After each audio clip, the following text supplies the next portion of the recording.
Tonight's story is called He Froze in the Middle of August, written by Dead Air. So turn the lights off, get comfortable, and enjoy the tape. My uncle froze to death in his recliner on August 9th. That sentence shouldn't make sense. It was 91 degrees outside. The heat index had sat above 100 for a week straight, and the local news spent every morning reminding old people to stay indoors. The grass in my aunt's yard had gone the colour of cardboard.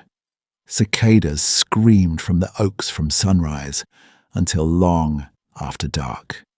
People were buying box fans faster than the hardware store could stock them. And still, when my Aunt Linda found Uncle Vernon that morning, his lips were the colour of a bruise. His fingers had curled stiff around the arms of the chair, frozen in place, like they'd set in plaster. A crust of white frost furred the blanket across his lap, the kind that grows on the inside of a chest freezer left open too long. The ceiling fan above him spun lazily. All 3 living room windows stood open. The air conditioner had been off since Thursday, but Uncle Vernon looked like he'd spent the night buried in snow. I know because I saw him before the paramedics covered his body. His eyes were open. That's what got me, not the frost, not the blue-black skin, tight and shining at the knuckles like it might split. Not even the sound Aunt Linda made when she grabbed his arm and screamed because his skin had burned her palm. Burned, like touching a doorknob in January with a wet hand. It was his eyes. They were fixed on the front door. Wide, the whites gone slightly grey, the way old ice goes cloudy at the centre. Terrified. Like the last thing Uncle Vernon saw had walked in through that door on its own 2 feet, and he'd known exactly what it was, and he hadn't looked away once. My name is Caleb Reed. I was 16 that summer. 3 weeks before my uncle died, I saw a little girl standing behind his chair. She was soaking wet. Her hair had frozen to her cheeks in dark ropes, and every time she opened her mouth, the room got colder. I could feel it happen, feel the warmth get pulled out of the air like something drinking it. I spent most summers with Aunt Linda. My mum worked at St. Joseph's back in Little Rock, and in the summer she picked up every extra shift she could get her hands on. So every June she'd drive me 2 hours north and drop me at Aunt Linda's until school started again. I didn't hate it. Aunt Linda lived outside a small town where everybody knew which church you attended and whether your grandmother's potato salad had raisins in it. I rode my bike, played basketball behind the elementary school, helped Uncle Vernon cut grass, stayed up too late on Xbox with my cousin Mason. Normal stuff. Uncle Vernon wasn't blood. Aunt Linda married him when I was 7. A retired school bus driver, 63 that summer, bad left knee, diabetic, a grey moustache gone yellow at the edges from 30 years of smoking he'd quit. White undershirts, 7 identical pairs of khaki shorts. Coffee and a real newspaper on the porch every morning because phone don't feel like news. Everybody liked Uncle Vernon. I mean, everybody. We couldn't go to Walmart without some grown adult walking up and saying, "Mr. Vernon, you remember me?" And he always did, or pretended well enough that it didn't matter. 28 years driving kids to school. Peppermints in his shirt pocket. Winter gloves bought out of his own pocket for kids whose parents couldn't afford them. That's the Uncle Vernon everyone eulogized.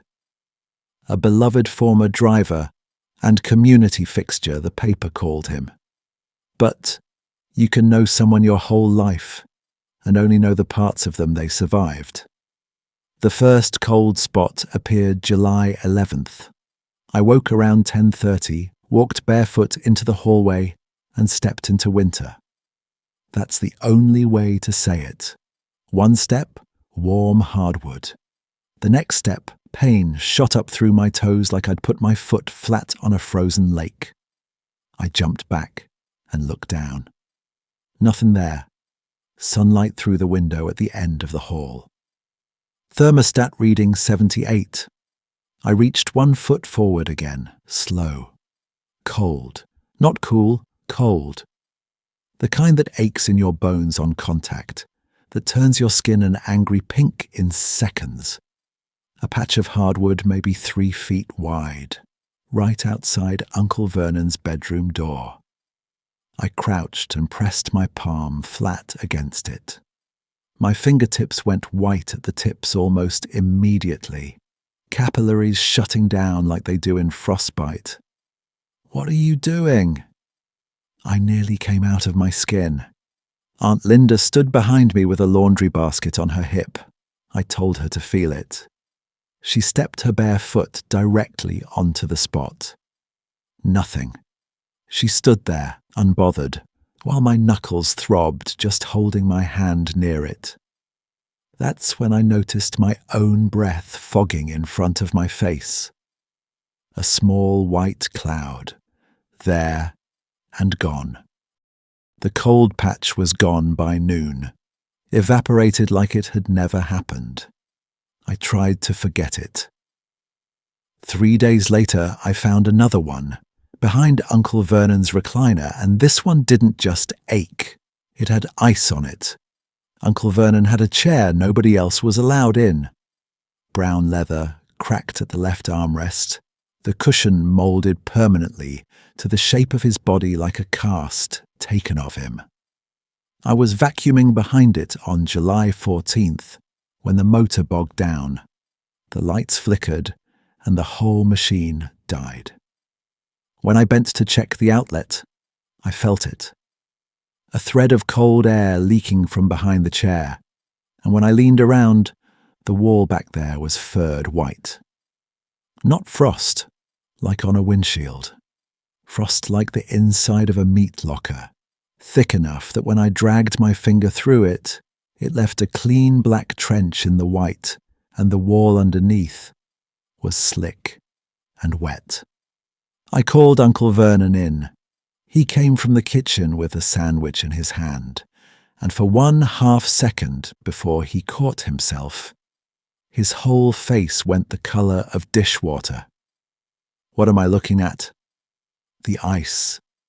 "What ice?" I made him touch it. His hand landed flat against the frost, and I watched something happen to his body that I still think about. His shoulders locked, his jaw clenched, the sandwich slipping out of his other hand and hitting the carpet turkey side down. He yanked his palm back like the wall had bitten him. By the time Aunt Linda came in, the frost was gone. Dry paint, dry carpet. The vacuum ran fine when she plugged it back in. "Y'all need hobbies," she said. That night, I woke at 3:17 to bare feet on hardwood, slow and small, stopping right outside my door. I opened it to an empty hallway, except for a single footprint pressed into the wood grain like a fossil. Small. A child's bare heel and toes, frozen solid into the floor. Once I started noticing, I couldn't stop. Uncle Vernon was afraid of standing water.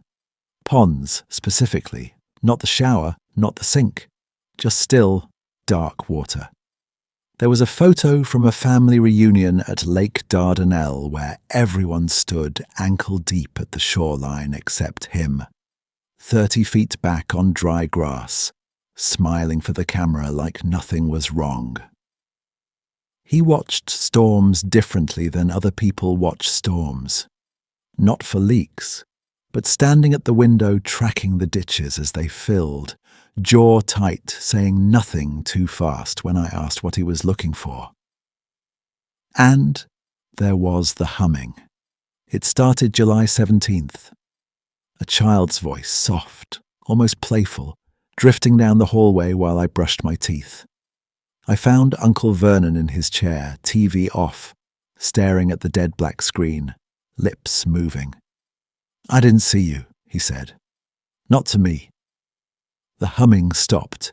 He blinked like he'd forgotten I existed. When he pushed past me to bed, the smell came with him. Mud, algae, decayed leaf rot. Pond water, unmistakably, thick enough to coat the back of my throat. It hung in the living room for an hour after he'd gone. The footprints came every night after that, always starting at the back door, always crossing the kitchen and the dining room, and stopping dead behind Uncle Vernon's chair. I tried to photograph them. Nothing showed. I tried video. Nothing. Whatever this was, it had chosen exactly 2 witnesses, and it wasn't interested in proof for anyone else. I confirmed that on July 19th over chicken spaghetti. Aunt Linda was mid-sentence about a committee meeting when a footprint bloomed in the kitchen doorway. Then another, closer frost, spreading from each one like ink, dropped in water. Uncle Vernon's fork stopped in the air. His face had gone the grey of old dishwater again. Vernon? Aunt Linda didn't see a thing. He bolted from the table so fast his chair went over backward and locked himself in the bathroom. I pressed my ear to the door and heard him crying, quiet and strangled, like a man trying to keep the sound from escaping his own chest. Behind me, in the empty hallway, a girl's voice whispered, "He saw me." I turned, nothing there, just my own breath, fogging in air that had gone 10 degrees colder in a single second. I saw her fully for the first time on July 21st, 2:06 a.m. The humming woke me. My window had frosted solid from the inside, ice ferning across glass in a house sitting at 84 degrees. I followed the wet footsteps, slap, slap, slap, into the living room, where the television glowed with no picture, just a dead grey static black, and Uncle Vernon sat gripping the armrests like a man riding out turbulence. Behind his chair stood a little girl in a yellow raincoat, hood down, hair hanging in black wet ropes, against a face gone the colour of a 3-day-old bruise. Water ran off her sleeves in fat drops that froze mid-air before they hit the carpet, hanging there like glass beads on an invisible string. Her lips trembled, not from cold or not only from cold, but with the particular tremor of someone still, 29 years later, right on the edge of crying. Her teeth clicked together in a slow, awful rhythm. Click, click, click. She turned her head toward me. Her eyes had gone the milky grey white of a fish left too long on ice, and water leaked from the corners of them. Not tears exactly, just water finding its way out. Her mouth opened. No sound came out of it at all, just cold, a wave of it, thick enough that I watched my own breath punch out in front of me like smoke. The TV screen cracked, a spiderweb splitting corner to corner. "Go back to bed, Caleb," Uncle Vernon said without turning around. The girl smiled. Her teeth kept chattering, even smiling, like the muscle had forgotten how to stop. I ran, locked my door, dragged the desk chair under the knob. The humming went on for 3 more hours, and I stayed under every blanket I owned until the window went from black to grey. The next morning, Uncle Vernon made eggs and hummed an old gospel tune at the stove like nothing had happened at all. That's what disturbed me more than the girl had. Mrs. Darnell next door was somewhere between 81 and 90, depending who you asked, and she knew everything about everyone in that town. When I helped her in with her groceries on July 23rd, I asked her flat out if she knew a girl who used to wear a yellow raincoat. The can of peaches she was holding hit the floor and rolled under the table. She didn't go after it. "Emily Sykes," she said. "August 9th, 1996. Emily was 8. Construction worker dad, motel maid mom, hand-me-down clothes from an older sister. Except the yellow raincoat, which was the one new thing she'd ever owned, and which she wore rain or shine because of it. She rode bus 14, Uncle Vernon's bus. On August 9th, a hard summer storm rolled through, flooding the drainage ditches, and Emily fell asleep in the back seat on the afternoon run. Official story was Vernon didn't see her, Mrs. Darnell said. Said he got to the depot, realized she was still on board, drove her back himself. But she died. Found her next morning, Old Mercer Pond, face down, raincoat floating next to her. Nobody had seen him drop her off. Nobody had seen her at all after the bus. And when I asked if Emily had been scared of storms, Mrs. Darnell's eyes filled up before she even answered. "Terrified," she said. I confronted him that night on the porch, thunderheads stacking up over the far fields, lightning ticking somewhere behind them like a countdown. "Emily Sykes," I said. He closed his eyes, and that alone told me everything, before he'd said a single word. "I was tired," he finally said. Root was behind, kids were loud. Rain was coming down so hard I couldn't see 10 feet past the hood. Emily had woken up 2 miles past her stop, crying, because she knew her father would be angry. "I was angry too," he said. "I wanted to go home." He stopped the bus on Mercer Road, opened the door, told her County 12 was back the way they'd come and that she could walk it. "She was 8, I said. "I know." "In a thunderstorm." "I know." 2 miles from home. "I know." His voice cracked across the yard, loud enough that the cicadas actually went silent. A hole punched clean through the noise of the whole night. Frost crawled visibly along the porch railing under his hands. She stood by the door, wouldn't move, asked me to take her home, started crying. His breath had gone visible now too. Twin streams of fog in air that 10 seconds ago had been 90 degrees. I closed the door. Somewhere down by the mailbox, humming started. She hit the side of the bus, ran alongside it. I don't know how far, maybe 50 yards. I could see her the whole time in my mirror. Yellow coat, running. I heard her screaming my name. At the bottom of the porch steps, a small shape had appeared. Hood down, hair plastered flat. Ice spreading outward from her bare feet across the wood, like frost blooming on a window in fast forward. I kept driving, Uncle Vernon whispered. Told myself she'd make it home. Told myself somebody would find her. Told myself it wasn't my responsibility. She climbed the first step, the second, the third. She came to a stop directly behind his chair, and still he didn't turn around to look at her, just stared straight out into the dark yard, tears cutting clean tracks down a face gone the colour of wet ash. "And she died," he said, "because I wanted my dinner." Uncle Vernon stopped sleeping after that. He sat in the recliner all night with every light on and the television dark, watching the front door like something was due to walk through it on a schedule. Sometimes I saw Emily standing behind him. Sometimes I only felt her. A wrongness in the air, a smell of standing water, a cold that had a direction to it, like a draft with intent. On August 7th, he asked me to ride with him. No destination he'd name, though I knew where we were headed before we got there. Mercer Road. A small, dark pond, ringed in trees. A rusted guardrail leaning at the shoulder like it had given up holding anyone back a long time ago. You came back the next morning, I said, before they found her.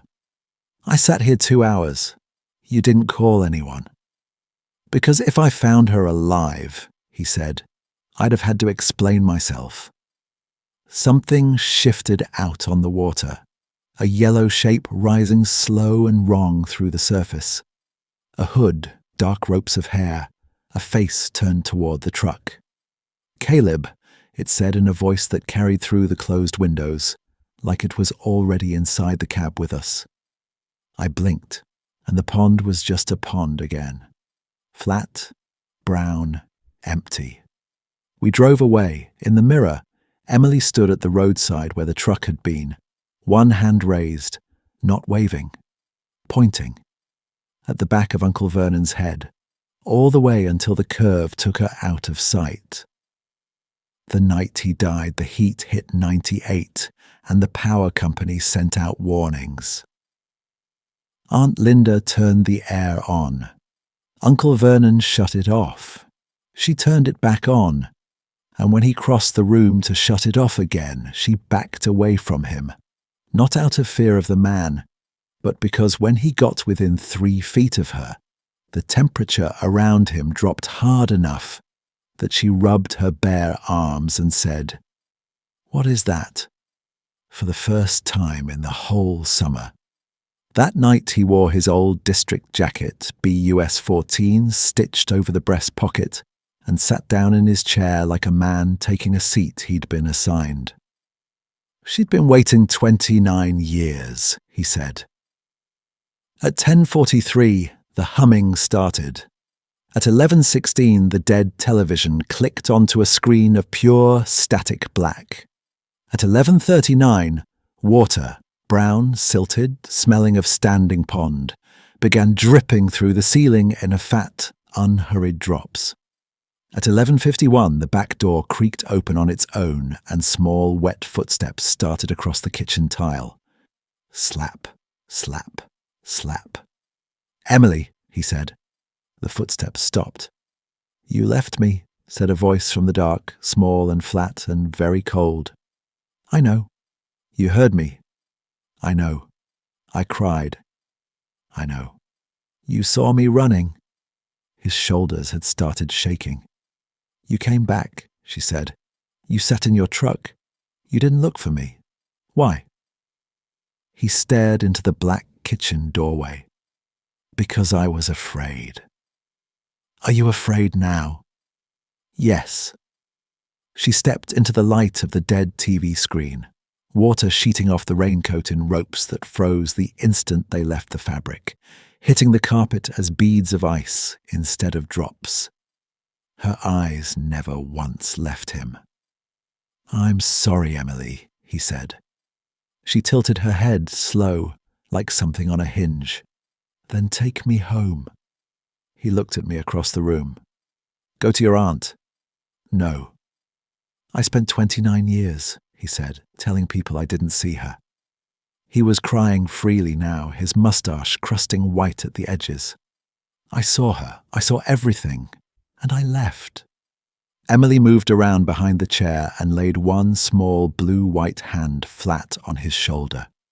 Uncle Vernon screamed, a sound I have never heard a grown man make before or since, high and raw and torn open at the edges. And I lunged toward him and hit a wall of cold that dropped me flat on the floor, my palms burning against carpet gone hard with frost. "Uncle Vernon!" He looked at me one last time. Ice had already crept white across his mustache, his eyebrows, the collar of his jacket. "Go," he said. Her mouth opened.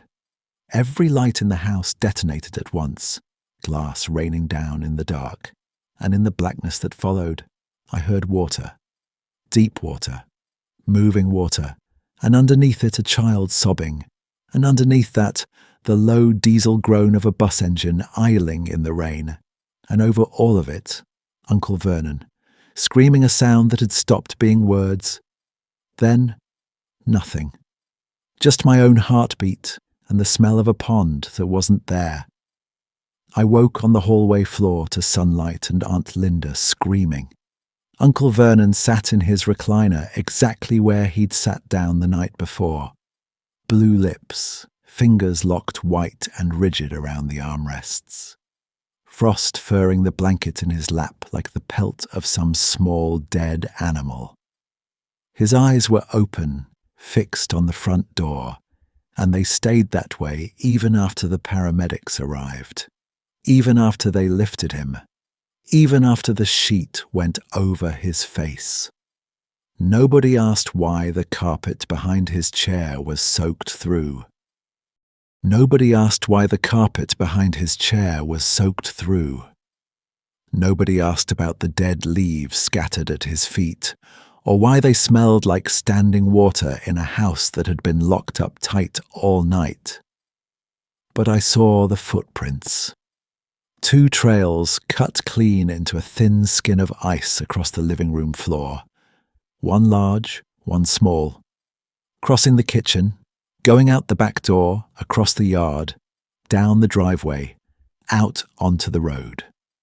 I followed them barefoot in the clothes I'd slept in, the morning heat already climbing past 80, and the ice under my feet didn't melt. Not once, the whole half-mile. The trail turned onto Mercer Road. Far ahead, I saw them. An old man and a little girl in a yellow raincoat walking together, her hand in his. Neither one looked back.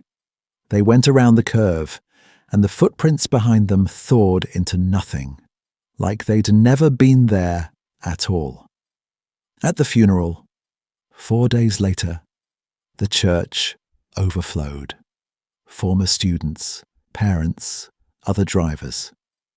A woman stood up and cried, describing how Mr. Vernon once turned the whole bus around, 20 minutes out of his way, because her son had left his inhaler in his seat. Everyone called him a good man. I sat there thinking about Emily and about peppermints and gloves bought out of pocket for kids who couldn't afford them, and I thought, maybe he became a good man because of her. Maybe every kindness for 29 years was an apology aimed at a girl who never made it home to hear it. I don't think that makes it better. I think people are just complicated. Sometimes a monster is someone who enjoys hurting people. Sometimes a monster is only tired and impatient and makes one unforgivable decision in the space of 30 seconds, and then spends the rest of his life trying to become someone who wouldn't have made it. The dead don't care who you became. They remember exactly who you were. I'm 22 now. I live 3 states away. I don't like ponds. I've never once, in 6 years of driving, passed someone stranded at the roadside without stopping, rain or shine, late or not, tired or not. Last August, I was driving home through a hard thunderstorm, the kind that turns every streetlight into a smear, and I saw a small shape standing at the shoulder in a yellow raincoat. For half a second, I thought about just driving. I stopped instead. She was real. 8 years old, alive, warm, crying. Her mother's car had broken down half a mile up the road, and she'd walked looking for a house with its lights on. I called it in, waited with her until her mother arrived 15 minutes later, and the girl thanked me before they drove off. Nothing supernatural, nothing at all, except that when I got back in my car, the passenger seat was soaked through from her coat, and the smell of standing pond water rose up out of the wet fabric thick enough to catch in my throat. My windshield fogged from the inside, though the AC was blasting hot. A single small handprint bloomed on the glass from the inside, and behind me, in the back seat, someone started to hum. I didn't turn around. I put both hands on the wheel and drove home slow. And when I finally let myself look in the rearview mirror, 3 streets from my house, she was there. Yellow raincoat, wet hair, lips the color of a bruise. She wasn't looking at me. She was watching the road behind us, patient, like she was waiting to see if I'd keep both eyes on it too. I haven't seen her since, but every time rain hits my windshield, I keep both hands on the wheel and I watch the shoulder the whole way home. I make sure I see everyone. Hope you enjoyed another dark story from Dead Air.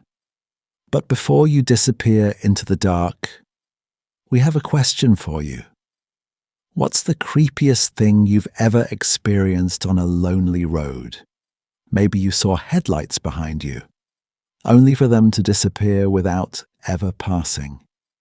Maybe your GPS led you somewhere that shouldn't exist.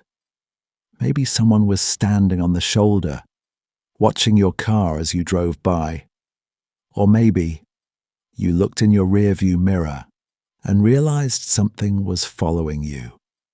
Tell us your story down in the comments, because there's something unsettling about empty roads.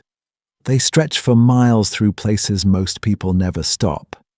They've witnessed accidents, disappearances, and secrets buried just beyond the tree line. And sometimes it makes you wonder if every traveler who started the journey ever made it to the end. Who knows? Your experience might inspire a future tape here on VHS After Midnight. Until next time. If you ever find yourself alone on a road that doesn't feel right, whatever you do, don't stop.